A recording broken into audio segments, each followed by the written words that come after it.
Outside the White House, things are much quieter, and many of the protesters have gone home.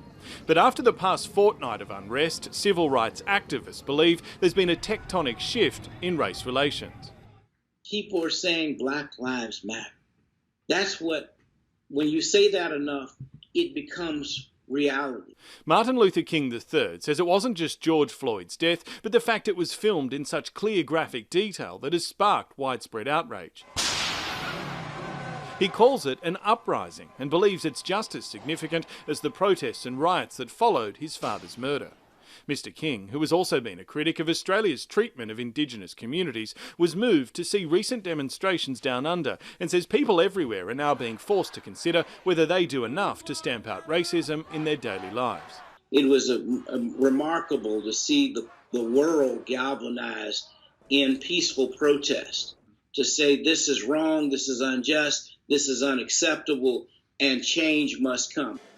For 6 decades, Virginia Ali has run Ben's Chili Bowl, a Washington DC institution in a historically black neighbourhood that Mr King's father and other civil rights leaders regularly visited.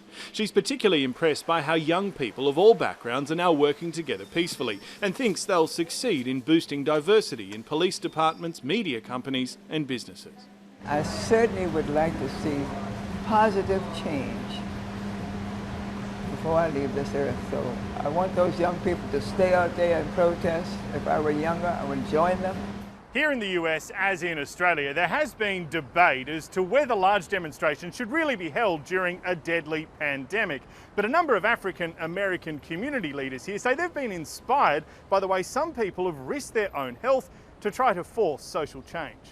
And it reminded me of something my father said, quite frankly. He used to say, if a man has not found something worth dying for, he's not fit to live. Mr King says demonstrators should remember that some will always argue it's not the right time to push for social change, and hopes protesters will keep making their voices heard as safely as possible. James Glenday, ABC News, Washington.